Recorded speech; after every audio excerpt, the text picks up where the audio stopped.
नमस्कार, जनतंत्र टीवी देख रहे हैं आप। मैं हूं आपके साथ साहिल धुलिया। तो बुलेटिन की शुरुआत करते हैं। एक दिवसीय दौरे पर मुंगेर आए बिहार के डिप्टी सीएम तारकेश्वर प्रसाद भगत ने मुंगेर के संग्रहालय में मुंगेर जिला प्रशासन के साथ रेवेन्यू को लेकर एक समीक्षा बैठक की।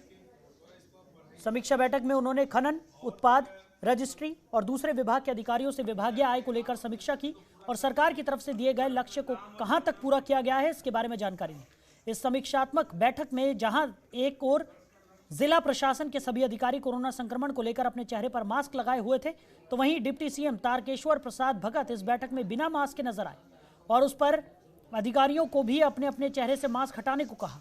जब इस बात को लेकर मीडिया के लोगों ने सोशल डिस्टेंसिंग की धज्जियां उड़ने पर सवाल किया तो वो अपना दामन बचाते हुए नजर आए। वहीं इस मामले को लेकर मुंगेर के समाज सेवियों ने कोरोना संक्रमण को लेकर राज्य सरकार के क्रियाकलापों का ढकोसला बताया, साथ ही डिप्टी सीएम के इस रवैये को गलत ठहराया।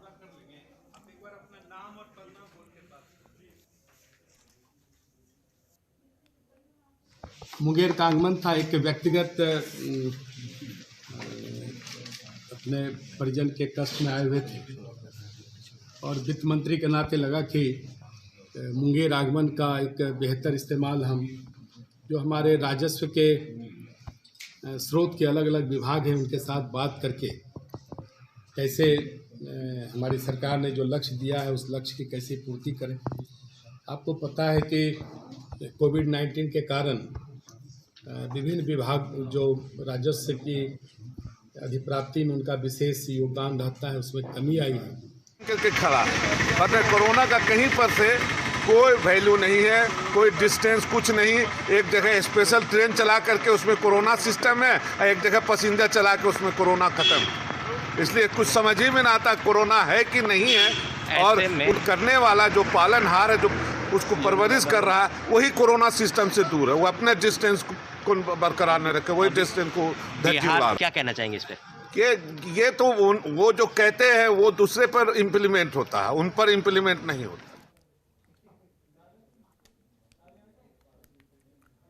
तो वैश्विक महामारी कोरोना अब तक लाखों लोगों को अपनी चपेट में ले चुका है। इसके लिए सरकार लोगों को जागरूक करते हुए मास्क पहनने और 2 गज की दूरी बनाए रखने की अपील कर रही है, लेकिन इन सब के रेफरल अस्पताल प्रबंधन बेखबर बना हुआ है, जिसका नजारा रेफरल अस्पताल में आयोजित प्रधानमंत्री सुरक्षित मातृत्व अभियान शिविर में देखने को मिला, जहां लगभग 400 गर्भवती महिला शिविर में जांच कराने पहुंची थी, लेकिन अस्पताल प्रबंधन ने कोविड को धत्ता बताते हुए शिविर के नाम पर खाना पूर्ति करते हुए नजर आए। शिविर में कोविड की जांच साफ सफाई कर्मियों से करवाई जा रही थी, जिन्हें कोविड जांचने के बारे में कुछ भी पता नहीं है। ऐसे में स्वास्थ्य विभाग की लापरवाही बहुत लोगों के लिए खतरा बन सकती है।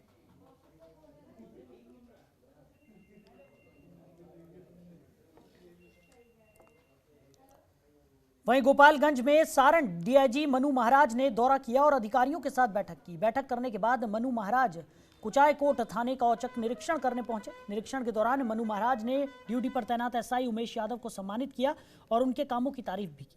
दरअसल गोपालगंज में बढ़ते अपराध को लेकर मनु महाराज गोपालगंज आए थे और यहां आने के बाद गोपालगंज जिला समाहरणालय में अधिकारियों के साथ बैठक उन्होंने की और बैठक करने के बाद कई थानों का निरीक्षण भी किया। निरीक्षण के बाद डीआईजी यूपी सीमा से सटे कुचायकोट के चेक पोस्ट पर चले गए, जहां पर यूपी से आने वाली सभी गाड़ियों की तलाशी ली गई। तलाशी के दौरान उन्होंने बाइक सवार 2 लोगों को शराब की बोतल के साथ गिरफ्तार किया, जिसके बाद डीआईजी ने शराब की बरामदगी को लेकर विशेष निर्देश जारी किए।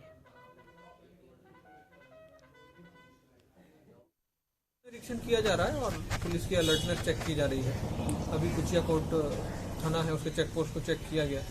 एक्साइज और पुलिस की ज्वाइंट टीम वहाँ पे है, उसको निर्देश दिया गया है कि कोऑर्डिनेशन में काम करें। जहाँ तक अपराध का सवाल है तो डिटेक्शन से क्राइम कम होगा। हाल के दिनों में जो क्राइम हुआ उसमें काफ़ी डिटेक्शन हुआ है। एसपी साहब के आने के बाद जो क्राइम हुआ उन कांडों का भी डिटेक्शन हो गया है, अपराधियों की गिरफ्तारी हो रही है। जो अनुद्भेदित कांड है उनका भी उद्भेदन आने वाले समय में संभव है और उससे क्राइम को हम लोग चेक। वहीं महुआ के विधायक मुकेश रोशन हाजीपुर के नगर थाना अध्यक्ष सुबोध कुमार सिंह के खिलाफ सड़क पर ही धरने पर बैठ गए। विधायक जी ने एसपी से लेकर सीएम हाउस तक फोन की घंटी बजा दी। आनन फानन में हाजीपुर के एसडीओ और एसडीओपी पहुंच गए और विधायक जी को समझाने का प्रयास करने लगे। विधायक जी ने आप बीती सुनाते हुए कहा कि किस तरह थाना अध्यक्ष बदसलूकी कर रहे थे। इसकी रिकॉर्डिंग भी उनके पास है और वहां मौजूद बिदुपुर के थानाध्यक्ष भी इसके गवाह हैं। इतना ही नहीं, थानाध्यक्ष पर बार बार वो शराब के नशे में होने का आरोप भी लगा रहे थे और उनके मेडिकल जांच कराने की भी मांग कर रहे थे। विधायक जी ने कहा कि जब एक जनप्रतिनिधि के साथ इस तरह का दुर्व्यवहार थानाध्यक्ष करते हैं तो आम लोगों का क्या होगा। ऐसे में विधायक मुकेश रोशन ने थानाध्यक्ष को निलंबित करने की मांग कर दी है।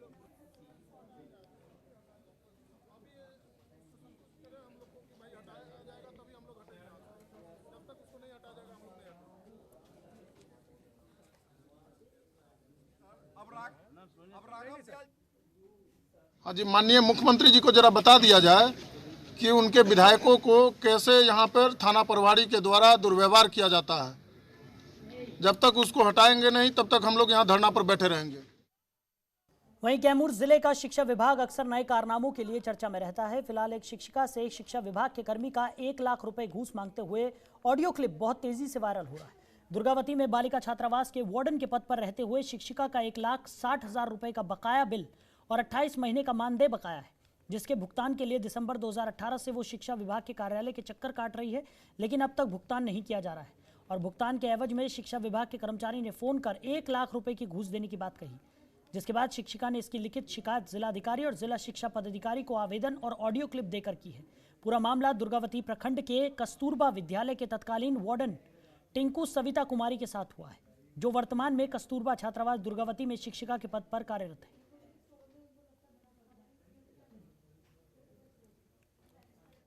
देखिए, ऑडियो वायरल तो हमने सुना है, उसमें उसकी आवाज़ अभी पहचान नहीं आ रही है, लेकिन उसकी आवाज़ को पहचान करके उस पर जो भी आवश्यक कार्रवाई होगी, अगर वो उसमें लगता है कि नहीं घूस मांगा है तो उस पर कार्रवाई की जाएगी। सर, क्या पता चला है किस विभाग का, मतलब शिक्षा विभाग के कौन सा? हाँ, वो समग्र शिक्षा अभियान के कार्यालय से संबंधित है। उसमें कस्तूरबा गांधी बालिका विद्यालय में पेमेंट का मामला है। अभी 2 साल बीत जाने के बाद आज तक न तो भुगतान हुआ है, सिर्फ मुझे मौखिक रूप से आश्वासन दिया गया कि आपका भुगतान हो जाएगा, लेकिन इसके बदले मुझे 1 लाख का रिश्वत, मतलब 1 लाख मुझे देना होगा। मैंने कहा जब सारा कुछ सही है तो फिर मुझे 1 लाख रुपया क्यों देना होगा, क्योंकि मैं इस विभाग से बहुत दिन से मैं जुड़ी हुई हूँ, 15 साल से।